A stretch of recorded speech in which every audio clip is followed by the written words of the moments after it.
Hi, this is another impromptu video born of anger and frustration. If I were still on Twitter, I would do what countless other feminists did and express my feelings then and there. I just stumbled upon a tweet from a few days ago that has made me angrier than I have been since, well, yesterday probably. It came from an actor and comedian I used to be a fan of. His name is Omid Djalili. He is British born of Iranian Baha'i parents, and this is what he said. GC feminists, where are you? Where are your voices standing up for women in Iran right now? Do you genuinely care about women's rights, or are you just keyboard warriors only interested in Twitter pylons? This is your moment. Let's be having you. Hashtag Mahsa Amini. Now, this was the seventh and last tweet in a thread which started with Djalili pointing out the rising death toll amongst protesters in Iran, and he goes on to tell us about 4 other women who were murdered when protesting what he calls gender apartheid and the killing of Mahsa Amini. Unfortunately, he misspells her name as Masha twice in his thread. I'm not going to take issue with his use of the term gender apartheid today. Is there anyone who doesn't know the plight of gay men and lesbians in Iran, and how, as well as being theocratic, totalitarian and authoritarian, the Iranian regime, to the extent that it suits them, supports gender ideology? Nice company for our homegrown gender nutters. What I will do now is show the 4 cases he highlights. Hadith, aged 20, shot 6 times when security forces opened fire on her. There is some dispute over whether that is actually a photo of Hadith or of someone else, but the account of this young woman's murder is true. Ghazoleh, aged 32, shot in the head after chanting, "We are all Mahsa Amini." Hanoneh, aged 23, shot by Iranian security forces during the protests. Mahsa, another young woman called Mahsa, aged 18, also shot by Iranian security forces. I look at those 4 women and wonder, would I have had their courage in their situation? Would my daughter? I hope we would have, but it is so outside anything we can imagine living through. Who knows? Djalili says there are many others, and these brave and courageous women will never be forgotten, their deaths never forgiven, and there will be justice. We can but hope. In his 6th tweet, he tells other people to use the correct spelling of Mahsa Amini's first name without apologising for having got it wrong himself twice in his thread. And he says it's a real chance to get awareness out about this urgent issue. Though it's Iran, it's not just a Middle Eastern issue, it's a global human rights issue. So feel free to share your own posts and thoughts. And this is where he should have stopped, but he chose to make one more tweet just to make a snide attack on feminists. What is he talking about anyway? I wasn't aware that Djalili had formed, but I discovered that in February last year, 2021, he posted a very intemperate tweet implying, though not explicitly stating, that gender-critical feminist academics are Nazis. The article he is quote tweeting here is a BBC report entitled "Plan for Campus Free Speech Post Prompts Autonomy Warning." Really hard to follow headline, isn't it? It was about government plans to appoint someone to ensure freedom of speech and expression is not stifled on university campuses, and how these plans have been met with some reservation by some people. So he quote tweets it saying, There's food rotting on the docks, thousands of companies going out of business, the worst death rate in the world, and they're worried that students don't really want to listen to Nazis.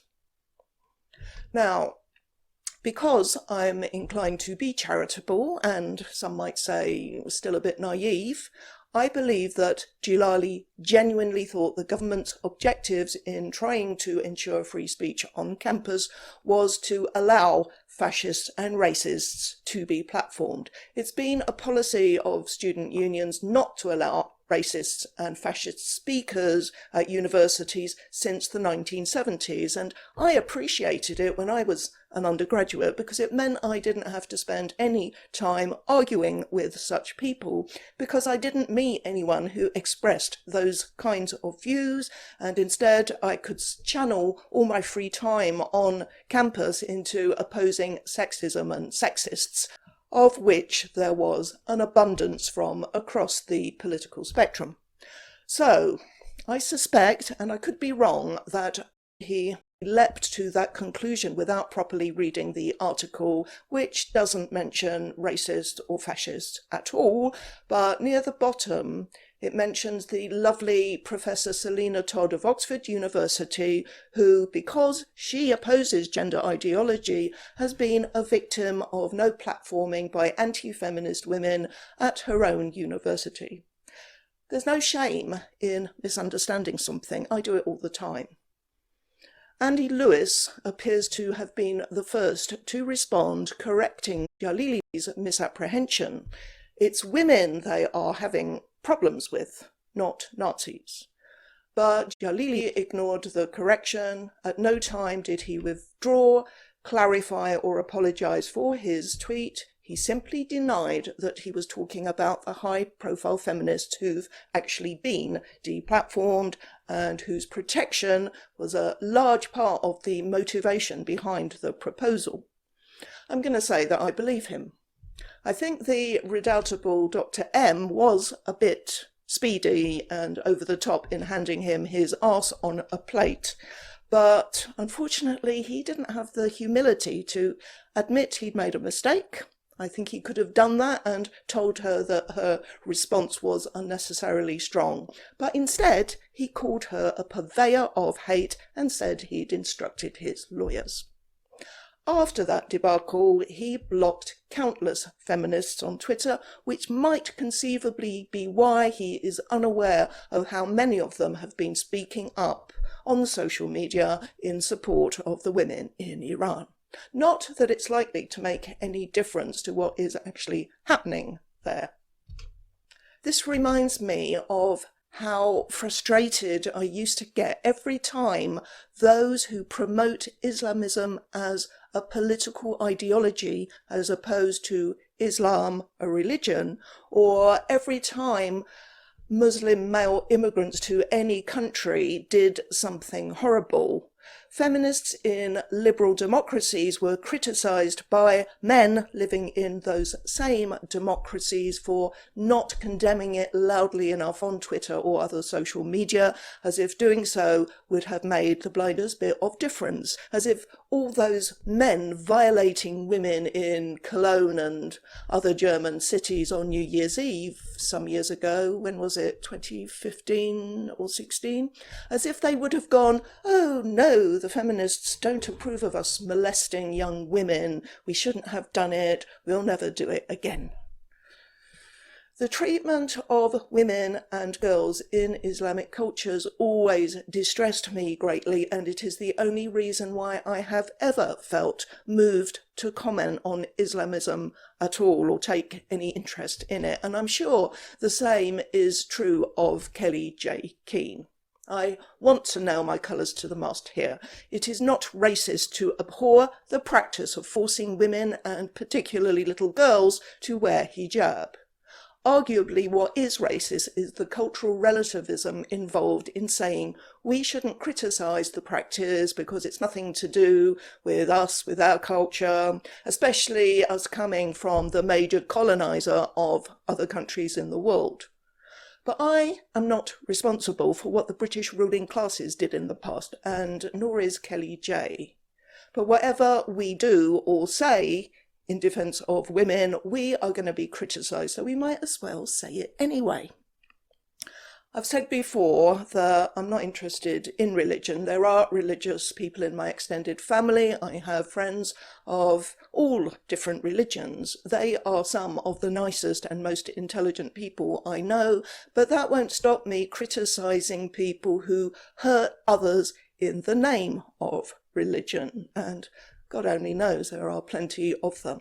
As far as Islam is concerned, I have been careful to take my cue from those raised in the religion or in Muslim countries, like Maryam Namazi, who is Iranian. I support her and the Council of Ex-Muslims she co-founded. I support the One Law for All campaign against Sharia law in this country that she founded or co-founded. And on Saturday, I will join her in Trafalgar Square to express solidarity with the women of Iran. I'll post the details of that event below. Funnily enough, the very first thing trans activist bullies did after hearing my name for the first time in their lives, which they only did because other trans activist bullies had punched me to the ground, was to Google me to try to find some dirt on me. The dirt they found was my old blog at Skeptic UK, written from my perspective as a skeptic, a feminist, a secularist, and back then I called myself a humanist as well.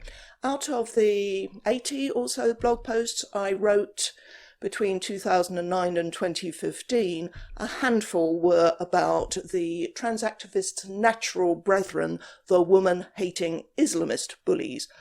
All of my blog posts were based on what was actually said and done by Islamists, and they used a couple of these blog posts to claim that I am literally a Nazi. An article attacking and defaming me because of my opposition to gender ideology appeared on the anarchist website, laughingly called Freedom News. Some of you may recall I made a video about it, it's still up. So many decent people were horrified at this article, which they knew to be a pack of lies. Here's one line from it. A veritable multitasker when it comes to abuse, McLachlan's resume includes heinous and racist attacks on Muslims, targeting in particular women who wear hijab, and they linked to this blog post in which I criticised the enforced veiling of women and girls, the very same thing women in Iran are losing their lives protesting against now. What I do not do in that blog or any other is make racist attacks on women who wear hijab or anyone else. Apart from calling my blog post drivel, the anonymous writer of that disgusting piece did not engage with anything I actually said in it, and nobody from Freedom News took me up on my invitation to debate the ethics of their cultural relativist stance. I wonder if Freedom News would like to attack Omid Djalili now for his support for the women in Iran who are rebelling against the very practice they call me a racist for criticising, and for the very same reason. Or are they going to applaud him for his unwarranted attack on real feminists? The thing you seem to be missing here, Omid, is that it is precisely because we care about women's rights that we oppose gender ideology which props up patriarchal notions of how a woman is supposed to be. We care about all women, not just the ones whose suffering is making headlines at the moment. And we are tired of being under constant attack for standing up for women. That is why Dr. M and others reacted so strongly to that first terrible tweet of yours and are so angry about your recent one. Gender ideology even hurts women in Iran, by the way. You know what the options are for lesbians in Iran, don't you? Either they have to deny their lesbianism and submit to the traditional woman's fate of being married to someone of the opposite sex and wear hijab whenever they are seen by someone not a close male relative, or they have to have sex reassignment surgery, so-called, and live as the opposite sex when they don't want to, or they have to flee the country or be put to death either by their own families or the state. Same is true for gay men, of course, apart from wearing hijab. Your fragile ego may have been hurt by the Twitter pylon you got after your foolish tweet, which to this day you have not deleted, retracted or apologised for. It's so sad that instead of reflecting on your own behaviour and trying to find some basic human empathy and understanding of why women are so offended, you've been stewing in bitterness for 1.5 years, and you finally choose to use appalling, tragic deaths of women as a springboard from which to make a nasty, despicable attack on real feminists. Shameful. That's all.